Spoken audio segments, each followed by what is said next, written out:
Looking for a fun way to win up to 25 times your money this basketball season? Test your skills on Prize Picks, the most exciting way to play daily fantasy sports. Just select 2 or more players, pick more or less on their projection for a wide variety of stats, and place your entry. It's as easy as that. If you have the skills, you can turn $10 into $250 with just a few taps. Easy gameplay, quick withdrawals, and injury insurance on your picks are what make Prize Picks the #1 daily fantasy sports app. Ready to test your skills? Join the Prize Picks community of more than 7 million players who have already signed up. Right now, Prize Picks will match your first deposit up to $100. Just visit prizepicks.com/get100 and use code GET100. That's code GET100 at prizepicks.com/get100 for a first deposit matchup to $100. Prize Picks, daily fantasy sports made easy.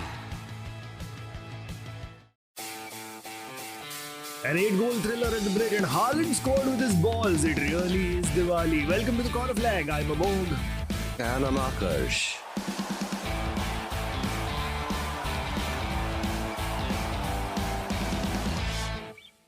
We are back after a week holiday for Diwali. Welcome back, everybody who listens to this podcast religiously. We thank you for sticking with us, and we are so happy to be back. Aakarsh, how was your Diwali?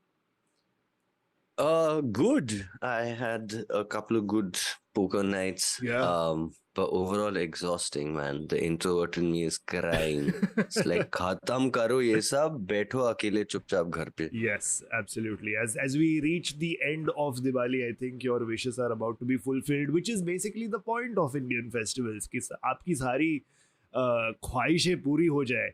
All your dreams may come true. That is the whole point of Indian festivals. And I think at the end of the Indian festivals is when your dreams in particular will come true. Well, my nightmare has ended. Dreams coming true, I don't know. But the nightmare has ended. Are you talking about Diwali and socializing, or are you talking about Everton's league position? Because both scenarios, this sentence of yours applies to. Is the season over? Has the points deduction happened? That nightmare. Look, when that nightmare is over, now my Zoom background will change. Yes, until then, this is fine. I was actually going to ask you, like, Everton are now 14th in the league. They are comfortably above the relegation zone. They're picking up victories, as we'll discuss in detail as the show goes on. तो कभी आप background change करने वाले हैं क्या? कितने time से आग पड़ी हुई है तुम्हारे पीछे? Goodison Park is in shambles and you're just saying this is fine. So I just wanted to know, what is the timeline on the changing of the background? When we hear more about the points deduction, then. Because I feel like apart from that, Everton seem in a good space. But every time I look at the table, I'll be like, okay, so Everton are actually 20th with 2 points because I'm counting that minus 12 as a done thing. If it doesn't happen, then I can be happy. But as of now, in my head, Everton are still 7 points off of safety. Do you also think that even if there was not a 12-point deduction looming over your heads, I feel like the pessimist in you is always thinking of Everton is 20th, regardless of what Everton's actual league position is? No, man. I feel like with Sheffield, Luton, Burnley, Bournemouth, Everton is 16th, 17th. With the points deduction, I think they're 20th. Right. I mean, I know they're 20th. That's mathematical. But hopefully we don't have to worry about that. Absolutely. Right. Let's get into the football because I feel like this weekend was brilliant. Because, I mean, of course, the headline game, and we'll open with that, was Chelsea 4, Man City 4, 8-goal thriller. But I feel like overall, all the goals, or at least most of the goals that we saw in the Premier League this weekend were stunning goals. They were amazing goals. Like, had all kinds, we had great headers, we had lovely volleys, we had perfect team moves with a build-up and a cross with a simple tap-in. Like, everything was perfect, except Man United, Victor Lindelof scoring against Luton, which was probably the worst goal out of all the goals scored. But it's been a great weekend for fans of goals and for people who do YouTube compilations. वो content creator zone का काफी reels play होने वाला है इस weekend में.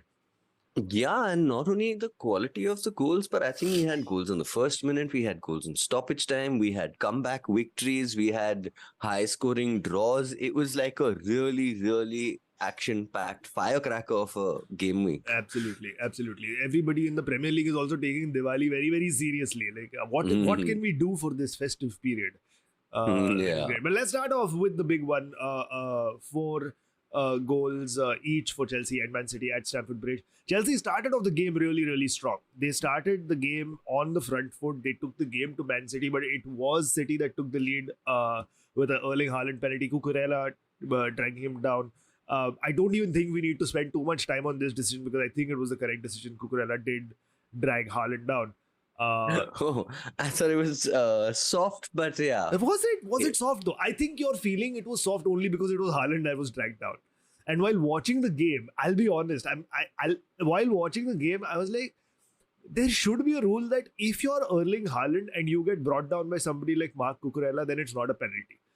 Because look at the size difference, look at the power difference between the two.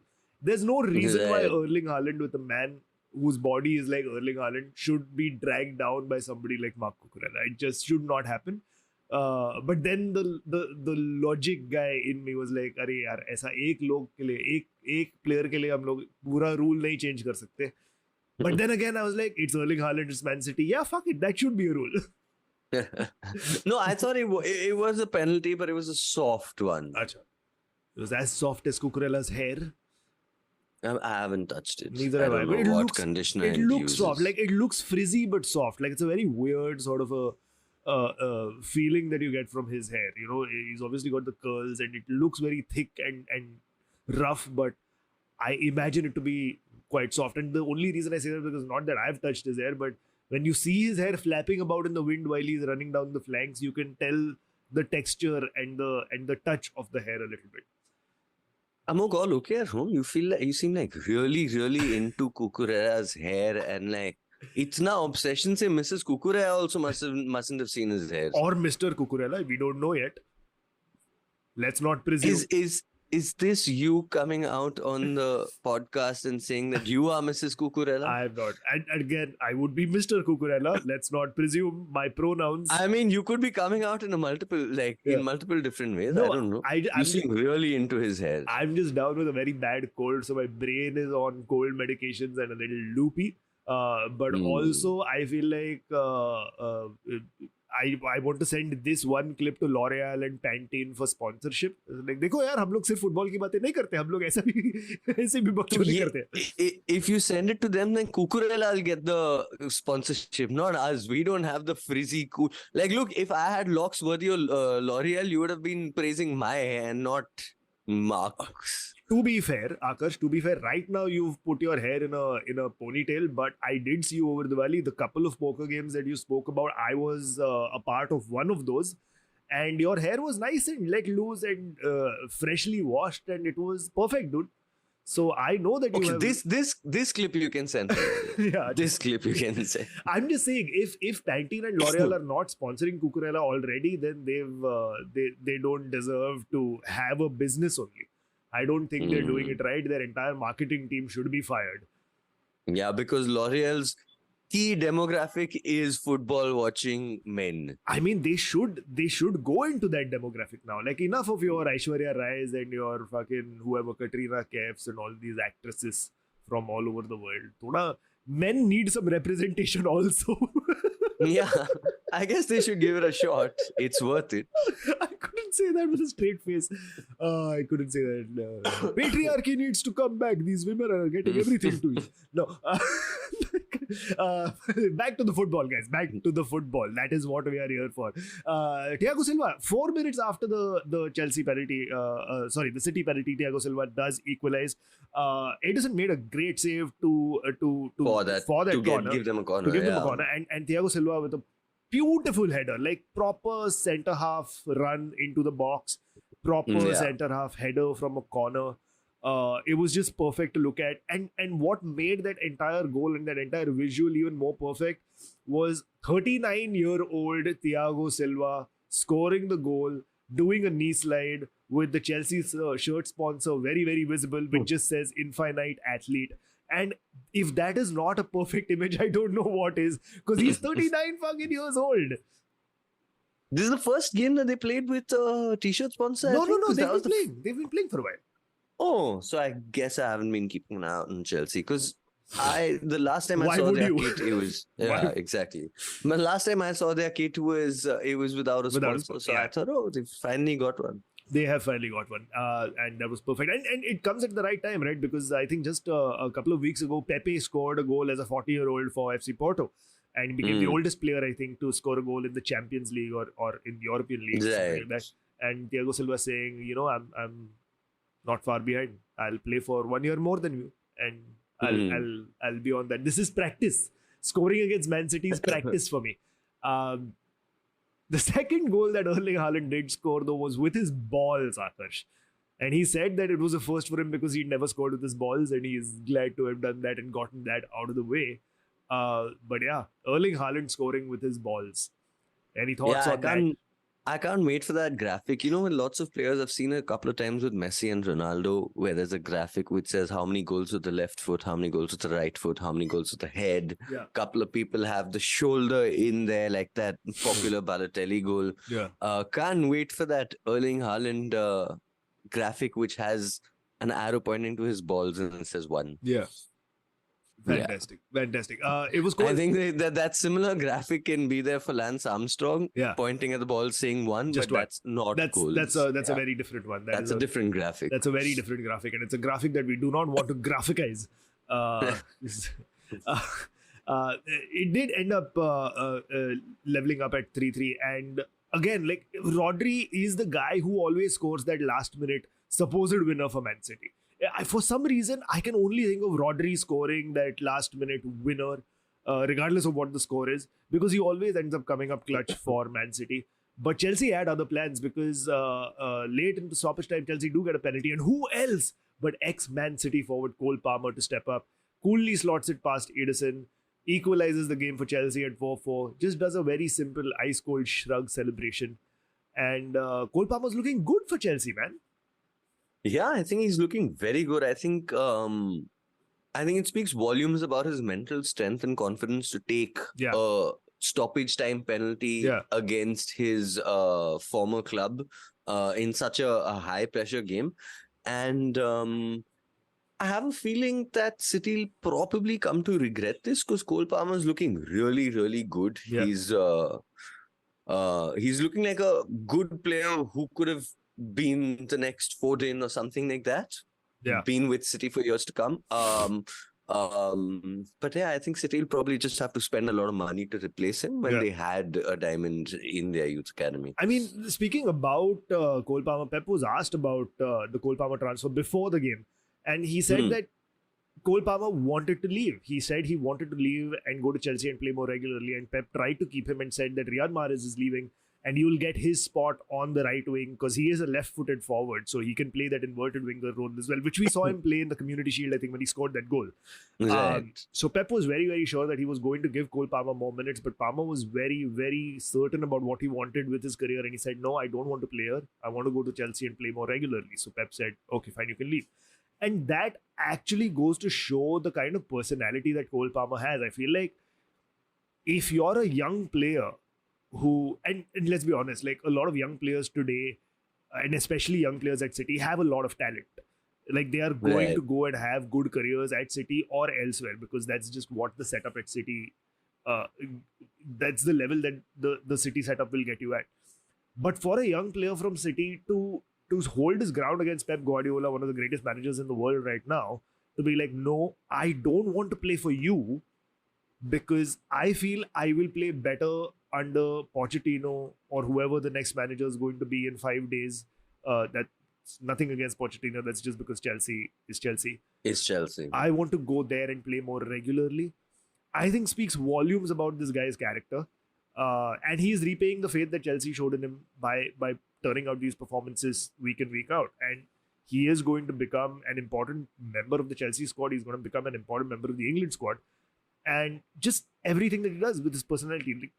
Like you said, like taking a last-minute penalty against your former club, then saying that, oh, I just go with my instinct. I don't really train for penalties. And also talking about how he felt weird scoring against Man City, but it was just a part of his job. And even on the pitch, after he did score, the game was restarting and City players went into a huddle. And Palmer went to try and listen in on their huddle before being playfully shoved away by Erling Haaland. I wasn't even too playful. He was like, "Hut sale." It was a stern push. But that's you because know, I feel like that's because it's Haaland. Like even his playful It's push Haaland. becomes a stern push. Yeah. But I honestly feel like I agree with a lot of what you said, but I don't think Chelsea is a good place for a young footballer with potential to go to, for the reasons that you mentioned. Is that it's just too volatile. I don't think he's going to get Pochettino for a sustained period of time because it's Chelsea. And I think, and I totally get why he didn't want to play at City, because City's got a very, very star-studded team. And I mean, Phil Foden doesn't get to start in that action-packed team. Yeah. But I feel like it could have been good for him if he got a long-term loan deal or something like that.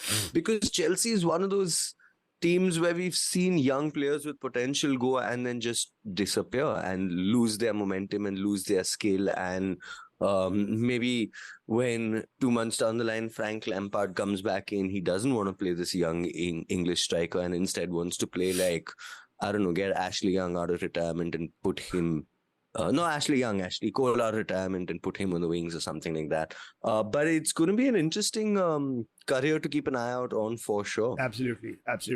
Speaking of Pochettino, though, he was very, very pissed off with the referees. He was booked for having a go at Craig Pawson, the fourth official, earlier on in the game. And then after the game, he gave a piece of mind to referee Anthony Taylor because there was an opportunity for Chelsea to launch one final counter-attack and try and score. But in the middle of that counter-attack, the referee blew his whistle and Pochettino was straight onto the field shouting at the referee, screaming, "What the fuck? What the fuck?" He had to be restrained by his coaching staff. And in this, he also ended up snubbing Pep Guardiola's handshake. He didn't end up shaking Pep Guardiola's hand. Yeah, but honestly, I felt that was a little bit ridiculous because it was the 10th minute out of 8 minutes of stoppage time. The ball was in the Chelsea half, so it's not like they were on a counter-attack in the City third and that's when the whistle was blown. Yeah. So I think that was an overreaction. I think if you've come back, 3 times, 4 times against the champions and gotten a point, I think you just need to be really happy with that and not be so extra about it. In the immortal words of the great philosopher and poet Russell Peters, take it and go. Just take it Absolutely. and go. No, but I feel like it's also rich coming from Pochettino because just the previous week he was taking a dig at Mikel Arteta for his outburst against the referees, where Arteta called the refereeing a disgrace. And then said that Premier League managers need to focus on doing their jobs because the referees will do what they have to do. You just have to work around it and focus on your team. So for him to then lose it at the referees for such a stupid reason, it's not even like a decision went against him or throughout the game there were decisions that went against him.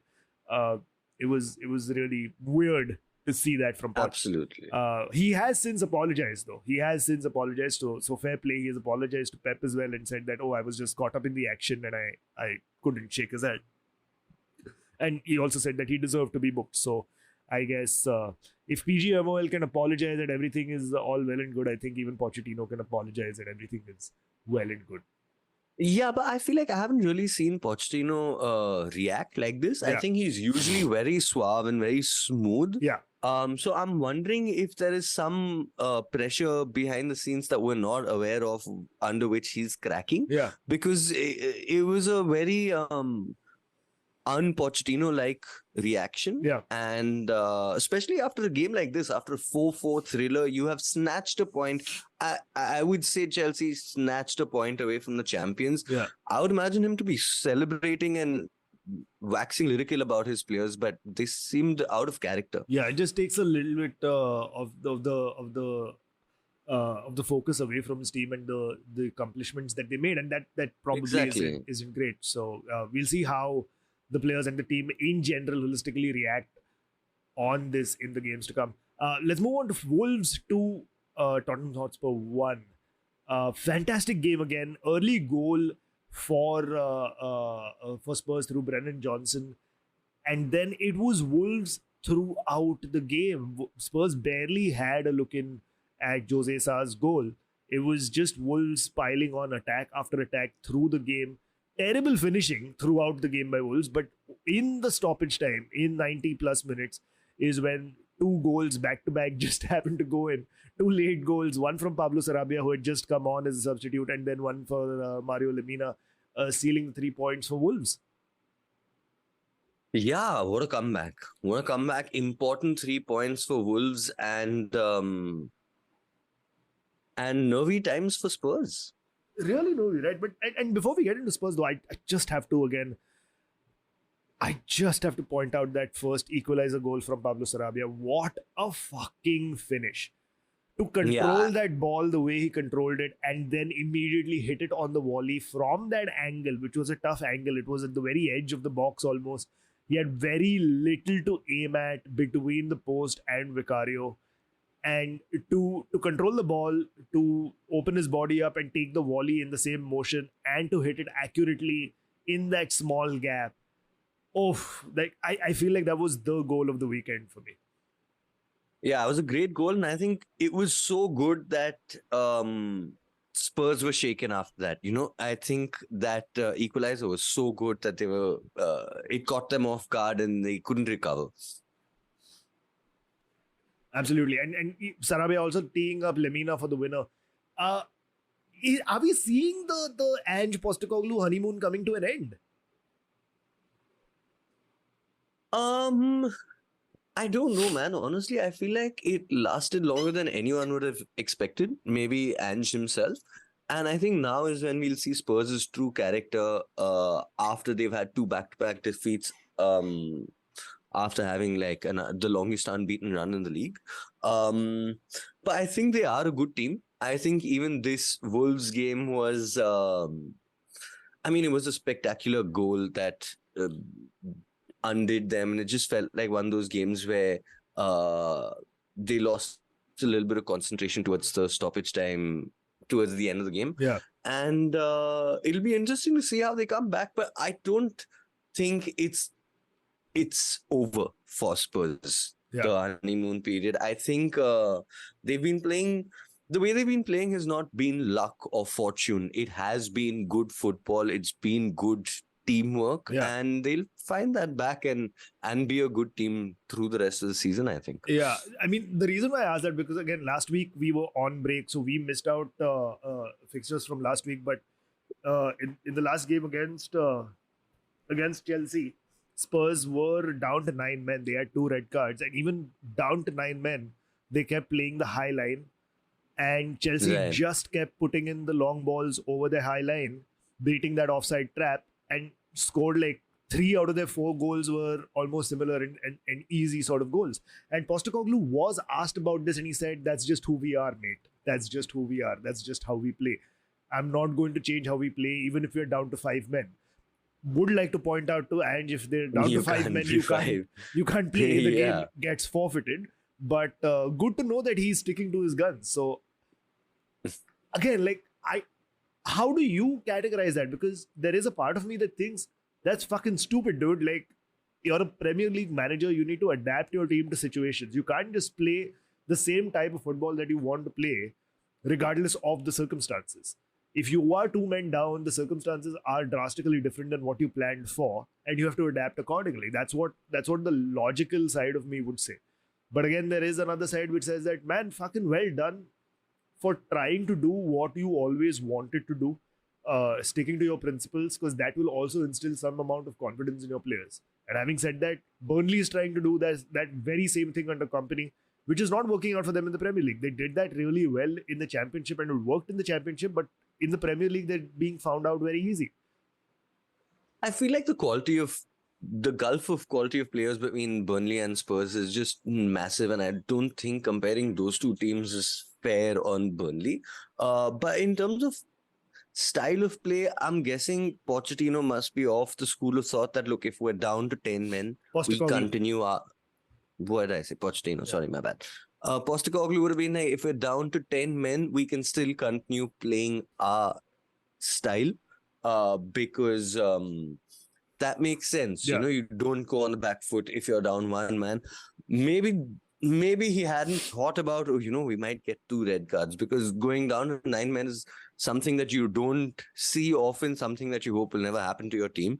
So I think there he must have been like, no, just fuck it, stick to what we know. Yeah. Let's not panic. And I think when that second red card happened, maybe he knew that Chelsea has enough quality to beat them anyways. So he was like, we might as well stick to our guns and go down fighting, as opposed to trying to keep the scoreline respectable. Yeah. And I mean, I guess that's fine, but I'm sure the next time his team go down to 9 men, I'll be surprised if we don't see some sort of adjustment and toning down of the attack. Yeah. I mean, I'm glad that you said the next time his team go down to 9 men, because that is a given. Christian Romero is still on the books at Spurs, and he is a red card waiting to happen over and over again. So I feel like he's one of those players who will get sent off twice in the same game. I think that will happen. I think what will happen at one point is Christian Romero will make such a dumb foul that he'll be sent off, and the referee will be so annoyed at that foul, he'll be like, no. Eric Dyer, tu bhi nikal for Christian Romero. For what he did, tu bhi nikal. So that is... Romero will be sent to the stands, and then from there make some racist comment or something. So he'll be sent home. Yeah, pretty much. He'll be escorted home. Pretty much. Right. Let's also quickly talk about Arsenal 3, Burnley 1. Speaking about the aforementioned Burnley, routine victory for Arsenal sees them go up to third place in the Premier League table right now, just 1 point behind the league leaders, Man City. But I want to talk about Aaron Ramsdale, because Aaron Ramsdale's dad has been talking about his son's struggles at Arsenal of late. He has said that Aaron has lost his smile. He has lost that smile, that happiness that he had is not there anymore. But he will continue to work hard and push to win titles at Arsenal. Titles at Arsenal. But now he's just pushing to win the title of first team goalkeeper. That's true. I mean, it is a very, very important title. It does go into your trophy room, so that is great. And he also went on to say, his dad also went on to say that David Raya is a fantastic goalkeeper and it's not his fault. But again, we know that there's a little bit of bad blood brewing between those two families. For sure. And I feel like the reason Ramsdale has also lost his smile is because the cameras aren't on him so much anymore. So he can't play act for the camera. Yeah. But I don't know if you caught this, but Ramsdale did an interview with Ian Wright recently. I think it was a part of Budweiser's promotions or something like that. But it was a Ramsdale and Ian Wright interview. And personally, I think Ramsdale has really, really, really put his foot in the mouth. And I want your thoughts on that. He basically said, and I'm pretty much quoting him verbatim, okay? He said that if you ask me to concentrate completely, entirely on a football game for 90 minutes, I am not capable of doing that. What? Which goalkeeper says that? So he said, I am not capable of concentrating on a football game for 90 minutes. That's why I need to keep fucking around. Like halfway through the game, I'll start singing along with the fans and chanting with them. And then I have 15 minutes of pure concentration back to the football. And then I'll hear some fans abusing me. So I'll turn around, give it back to them a little bit, have an argument with them. And then I can concentrate back on my game again. But if you tell me 90 minutes, Aaron, you concentrate on the game, I can't do that. I'm not capable of doing that. Which wannabe first team goalkeeper in the Premier League says, yaar, 90 minutes ka concentration span mere paas nahi hai. Mere ko chutyap karna padta hai to get my concentration back. See, I just want to say that ADHD is a problem and it should be diagnosed and it should be treated. Having said that, what the fuck is wrong with Aaron Ramsdale? You're right. Exactly. Who says that? If after saying that you're still wondering why Mikel Arteta has gotten another goalkeeper, why he's subbed you out onto the bench, why is there a new first choice goalkeeper in the squad when you have supposedly been doing well? That is why, Aaron. That is precisely why. Like, I want other team managers to also just watch this interview and be like, all right, we're playing Arsenal next week. If Aaron Ramsdale is in goal, keep the ball. Just keep the ball in our half. Keep possession in our half. act as if nothing's happening. We're not going to threaten their box at all. The minute our fans behind Ramsdale's goal start chanting at him and he turns around because he will, because he can't concentrate, the minute, that is the signal. You know, when they say our fans are our 12th man, we are actually going to use them in our tactical strategy. Like, I can imagine who's playing Arsenal next. I'm not sure. Whoever it is, let's say fucking United's playing Arsenal next, right? And Eric Ten Hag's like, let's get all the fans into the training ground. हम लोग इधर, we're doing all our set piece training, build up play, rondos, चुतियाप कर रहे हैं. But Eric Ten Hag is speaking to the guys in the Stretford end. Like, guys, listen. At 24 minutes, start fucking around with Aaron Ramsdale, because at 24 minutes, we'll put a long ball. Harry Maguire will put the long ball in and Rashford will go in and score because Aaron Ramsdale is not going to be paying attention. Fucking ridiculous. They're playing Brentford actually, so Ivan Toney is not on the pitch. He can very totally be in the stands. Yes, absolutely. But it's ridiculous for a keeper to be saying this, because since we've been watching football, we've been hearing about how keepers need to concentrate throughout, because it's that 2-3 important moments that keepers have. They're not involved in the entire game, but you can't put your guard down because you need to have your concentration levels up. The ball's going to come to you at any given point. And here's Ramsdale saying, no, I have a 15-minute span and I have to keep fucking around. This is Pep's fault. This is Pep Guardiola's fault. Because Pep Guardiola has suddenly decided, I want to change what a goalkeeper is. मेरा goalkeeper नहीं है, मेरा goalkeeper outfield player, and that is how it's going to be. My goalkeeper is going to play out from the back. He's going to come out to the halfway line to take a pass and play the pass back to somebody. He's going to be more than just a goalkeeper. And Aaron Ramsdale, being the fucking idiot that he is, like, मैं भी goalkeeper position change कर सकता हूँ. Concentration is not important for goalkeepers.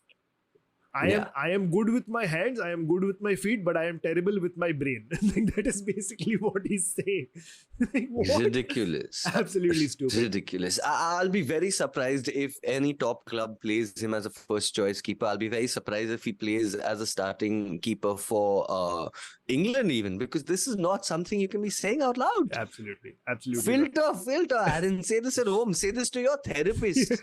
Don't say this to Ian Wright on like national television. And the thing is, like, Ian Wright is also a fantastic guy, right? Like, I've never been an Arsenal fan. I've never really watched Arsenal, but like Ian Wright, when he used to play for Arsenal, and even after his playing career ended, his work as a football pundit, very, very nice. And he's just a genuinely lovable guy. Like, he is, it almost hurts me that he's an Arsenal guy. Like, I would have loved for him to be a Man United guy and have all that goodwill come over to Man United. Like, this is how you need to be as a person in today's world. Like, he's always on the right side of things. Very lovable guy. The right side of things would be a great name for his podcast. The right side of things. Yeah, absolutely. And I can just imagine Ian Wright listening to Aaron Ramsdale and just being like, "Tu chutiya hai kya?" You don't need to imagine. I will send the clip to you and his face says that.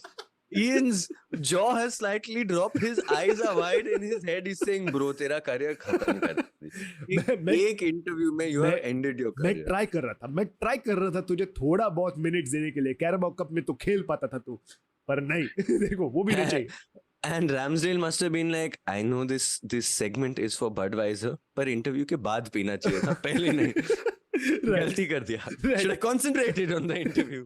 On that note, I'm going to go and watch this video. You're going to take a break and listen to some adverts. And on the other side, we'll answer your questions. We'll talk about Everton's victory against Palace. And we'll talk about United's fantastic, multi-goal, brilliant, complete performance in a one-goal victory against fucking Luton Town, the state of this club. See you on the other side. It's no longer about answering the most emails. It's about prioritizing what's most important. Hey, Lexus, give me directions to Eagles Peak Hiking Trail. Calculating route. That's why the Lexus NX has an all-new interface engineered to understand you and an available 14-inch touchscreen that's simpler and more intuitive. The all-new 2022 Lexus NX. Click the banner to discover more. Experience amazing at your Lexus dealer. To concentrate on a game of football for 90 minutes, I'm finished, I can't do it. So that's why I get involved with the fans and I'll sing along with the songs and someone's giving me abuse, I'll turn around and I'll give them a bit back. Yeah. I've had me 2-3 minutes of sort of madness in my head, straight back to the football. Okay. And I've got 10, 15 minutes of pure concentration again. Next thing you know, half time's around. What? 10, 15 minutes of concentration and it's straight back to the football. Upkar kiye bhai. Thank you for going straight back to the football.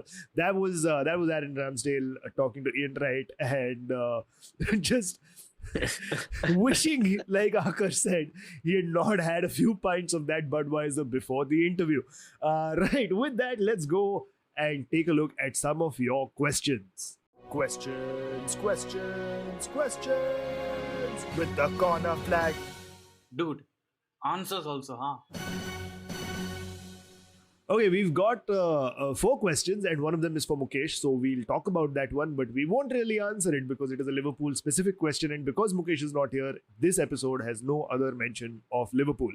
Ashwin_040 asks, Mukesh bro, can we have some faith in our team for City considering the 4-4 to Chelsea? No. Yeah, whatever. No. Okay. No, I'm just saying you should never have faith in Liverpool because it's Liverpool. And this is me, a United fan, saying that. Never have faith. Harish Nathwani says, who is winning the manager sack race according to you guys? Aakarsh. This is actually a very good question because even the Athletic did a piece about this where it's almost Christmas and no managers have been sacked. Like last year we saw Scott Parker get sacked early on in the season and then a bunch of other managers also ended up getting the sack. But this season, not a single Premier League manager have faced the sack. According to you, who, if at all, is going to be the next manager and the first manager to be sacked this season?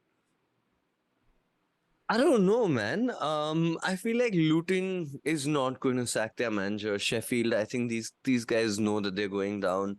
I feel like it's between Vincent Kompany, Marco Silva, and maybe what's his name? Iraola. I think it's going to be one of them. Yeah, I feel like Iraola probably because I'm sure Bournemouth is regretting getting rid of Gary O'Neill. Yeah. They wouldn't be in this situation if it wasn't for Gary O'Neill. I mean, if they had retained Gary O'Neill, so I think they might pull the trigger first. But it looks like a tough race. Yeah, Bournemouth, I think, is my shout as well for first manager to get sacked. Although I don't quite agree with Marco Silva. I feel like even though Fulham are not really playing well or higher up in the table where they would expect to be or want to be, I feel like Marco Silva is excuse me, Marco Silva is a manager who is above average for Fulham. For a team like Fulham. Like Fulham are lucky to have Marco Silva managing them, I feel. I think he has a lot more pedigree than what Fulham are used to.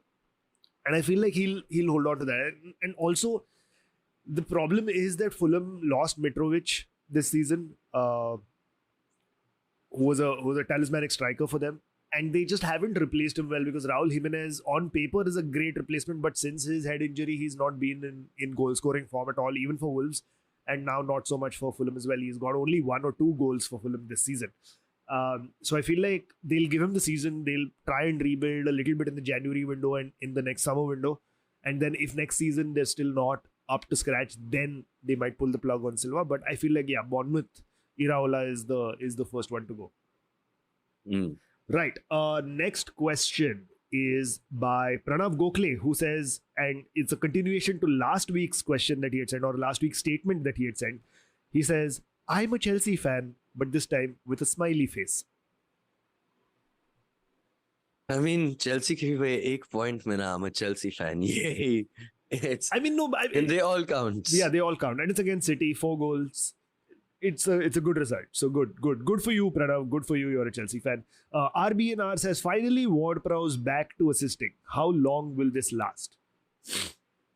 Long, hopefully, because I got him into my FPL team last week, I think it was. In the first game week, he blanked and then now he gave me a couple of assists. So long may it continue. You did better than me in this week's head-to-head, no, in the FPL? I did. I got 10 points over you. There was at one point I was about, before Haaland played, basically, since Haaland was your captain and Salah was mine. Before Haaland played, I was just 4 points behind you. Overall in the standings, and then Haaland played and changed that. But now I think I'm about 15 points behind you. I'm a big fan of Haaland's balls. because that second goal as a captain equaled his tally with Salah's tally, so that kind of cancelled it out. No, it was actually the assist. No, the assist came earlier, I think. This came earlier.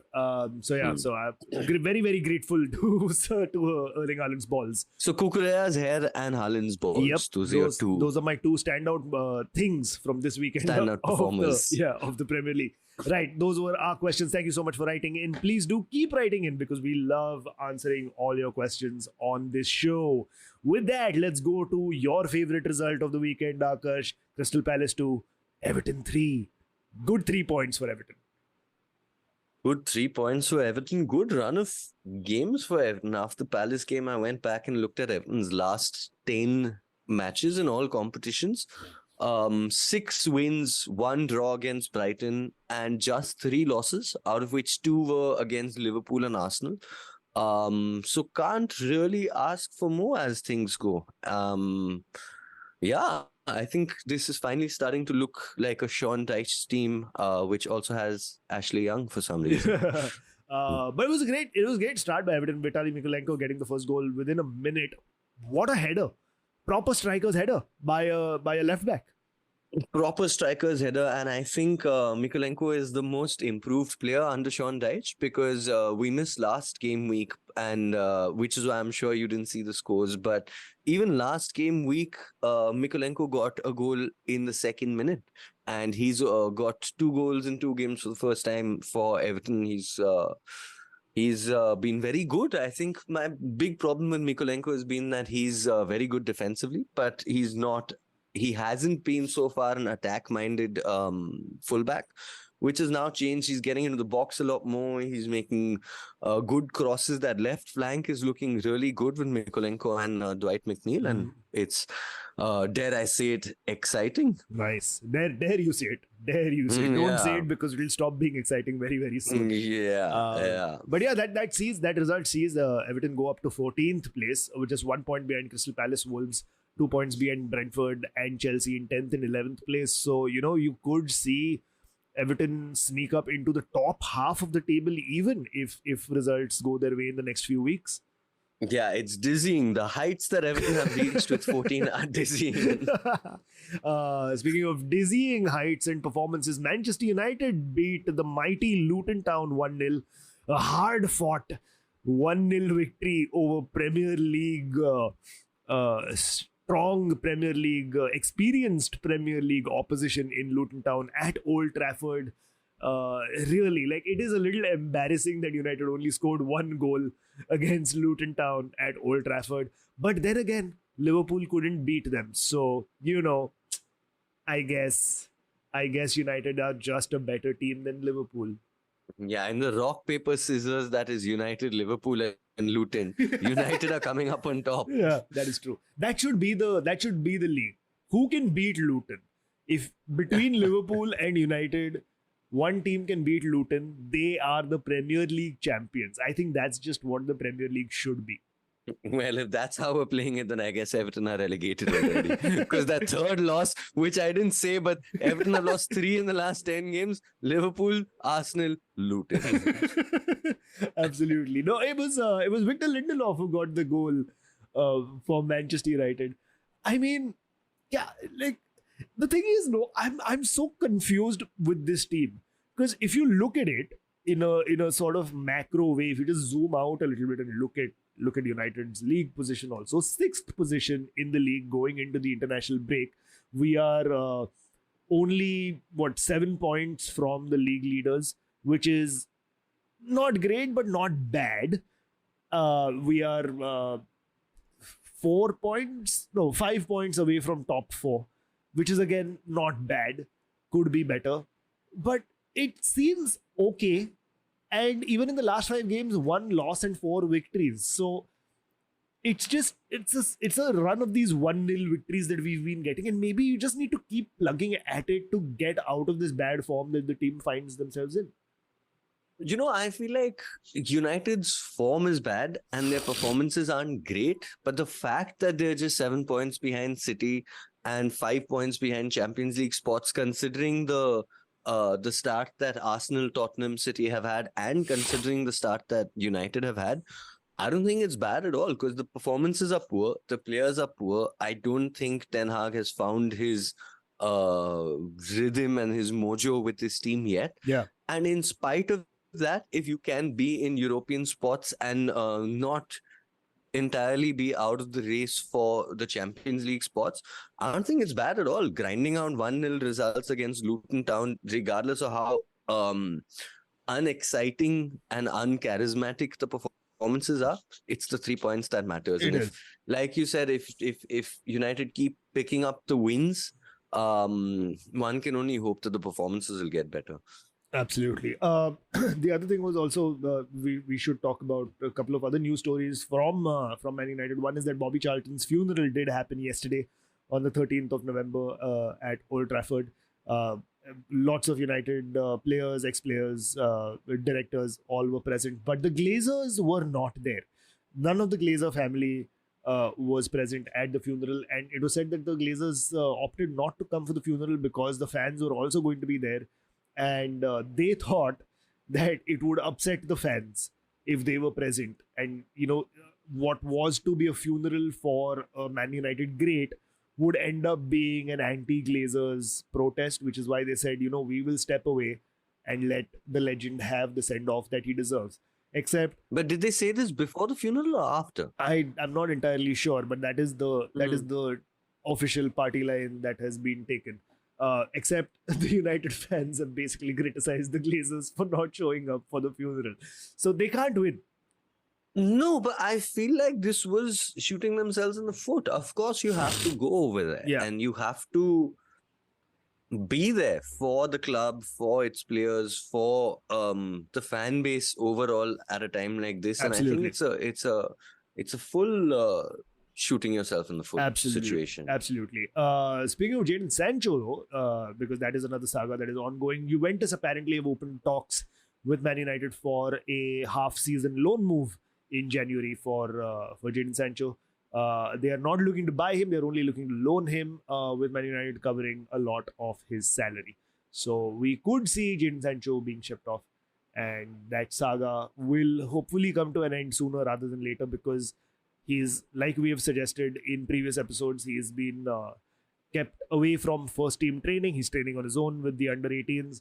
He's not allowed to eat at Carrington. He is only allowed to eat away from the first team. And if latest rumors are to be believed, he's also been kicked out of the WhatsApp group. So every week there is a new Jadon Sancho update. Abhi wo WhatsApp group se kick out ho gaya hai. फिर बोलेंगे उसका rent नहीं भर रहा है man United. फिर बोलेंगे यार उसका पब्लिक प्रोविडेंट फंड कैंसिल किया. फिर बोलेंगे यार उसका पेंशन फंड कैंसिल किया. मतलब this just keeps going on and on. It's just fucking tiring after a point now. Yeah, man. I feel like that's what I feel like. This whole Sancho situation's been handled very, very poorly. And personally, I feel like they should ship him off to a Premier League team, still see what he's capable of in this league, because we know that he can do well in the Bundesliga. I'm sure he'll do well in the Italian league, but the question still remains whether he can perform at a high level in the Premier League. So I think he should be sent off to loan on a free loan to a Premier League team. But somebody should want in the him, bottom half. Someone who's in the bottom half, someone who's, maybe But 14, I don't 16. I don't even know if somebody who's 14th, 16th, wears blue-colored kits, has Steak as their shirt sponsor, kits are made by Hummel, probably have somebody like a Jordan Pickford in goal, some club fitting that description. I don't even know if they want him. I don't even know. There's been no concrete rumors that any Premier League team is interested in taking Jadon Sancho off Man United's books. So there is something there. Like, there is something up with the player as well. Like, I'm sure, because again, he's a player that can be good. He's got all the attributes, but it's not just the on-pitch attributes that amount to a player's value, right? Like, you, as a Premier League club, you're not going to be like, ye must bhagta hai, ye step over kar sakta hai, acha player hai, usko leke aao. But if his overall temperament is not good, and it's been publicly stated that his temperament is not good, his disciplinary issues are there, no Premier League team is going to be like, yeah, let's try it out. Especially not a team like Everton that's fucking dysfunctional already. You don't want to add another fucking... If like your background suggests, if there is a fire going all around you, We don't want an arsonist coming in. तेल नहीं डालेगा ना तू उसमें, तू पानी डालेगा, तू तेल नहीं Yeah, डालेगा. makes sense that Juventus is getting him because Juventus is like, oh, disciplinary issues are our jam. Yeah. That's where we thrive. Yeah, correct. तू ड्रग्स करता है क्या? तू परफॉर्मेंस एनहांसिंग ड्रग्स लिया है क्या? नहीं ना, तो आजा. That is how low the bar is at Juventus right now. Yeah. तू बैटिंग करता है? नहीं. तू ड्रग्स लेता है? नहीं. चल खेल. That is how low the fucking bar is. Maybe Juventus, in their transfer filter must be pacey, promising, has disciplinary issues at Manchester United. It's one of the filters that they take. Yeah. Are you sure you're going to be able to give a clean sample of urine after a game? If you can, then you doesn't can matter if it's yours or your wife's or someone. Just get us a clean sample of urine. That's all we ask for love of God. Right, before we go to the final segment, last game that we should talk about is Bournemouth. And we spoke about how Bournemouth could lose their manager. We could be the first manager to get sacked. But Bournemouth did defeat Newcastle 2-0. Surprise victory for Bournemouth over Newcastle. That takes Bournemouth out of the relegation zone into 17th. 3 points away from Luton, who are now 18th. Newcastle dropping down to 7th place in the league. Newcastle fans were not happy, and there was one fan in particular who had a go at the players as they were leaving the pitch, and Kieran Trippier gave it back to the fan. He went to the fan and said, how many injuries we've got? And you see how many injuries we've got. Yeah, is it all unraveling there? It probably is, but I feel like it's also the stupidity of football fans. It is just one of those things, because the fan in question did make a Facebook post after, which again, I'm just like, how backwards are you up there in Newcastle कि तू अभी तक Facebook use कर रहा है? Firstly, like, people have moved on to Twitter and they've moved on from Twitter to Instagram. Like, abhi get on. And from Instagram now to Threads also.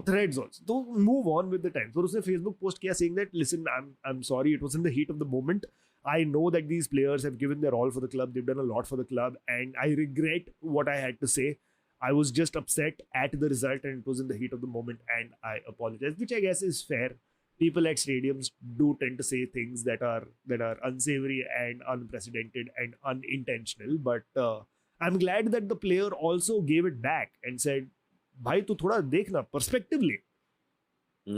हम लोग PSG को हराया है चैंपियंस लीग में. एक बार अगर बॉर्नमूथ से हारे हम लोग तो चलता है. Yeah, and they're still what, 4th or 5th or something. 7th. Oh, okay. The 7th. Still not bad at all. Not bad at all, yeah. That not bad. I'm sure there must be football fans who are like, oh, now Saudi Arabia has bought us, so now the next city we're going to win now. Absolutely. We're winning the league. Exactly. Right. On that note, it is time to go to our final segment of the show. We're bringing back a segment from ages ago because we have something which is worth this segment, and that segment is called In Other News. Dang, dang, dang, dang, dang, dang, dang, football. So, it's like you said, it's been a very long time where something popped up on my feed where I was like, we need to talk about this. But in other news, the Peruvian Liga 1, as it's called, has just about wrapped up and they're going into playoffs and all of that. But the league is over, and Universitario won the league after beating their fierce rivals Alianza Lima 2-0 at Alianza Lima's home. And as you can imagine, that was very embarrassing for Alianza Lima. So they had something up their sleeve. As soon as the final whistle was blown, the stadium went into full darkness. They cut off the lights because they were like, you're not celebrating the league at our home. Go back home. It is time for bed. That is pettiness that we can all get behind. I think that is the ultimate shithousery move. Like, that is what Jamie Vardy aspires to be. If Jamie Vardy ends up owning a football team in the future, that is exactly the kind of shit that he will pull. Absolutely. Jamie Vardy owning a football team with Neil Maupay as the manager, that is the shit that they will pull.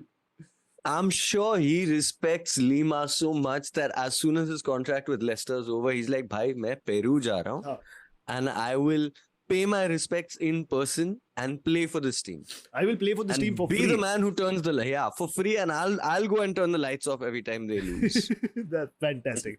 Absolutely fantastic stuff. On that, it is time to end this episode. Thank you so much, everybody, for listening to the Corner Flag.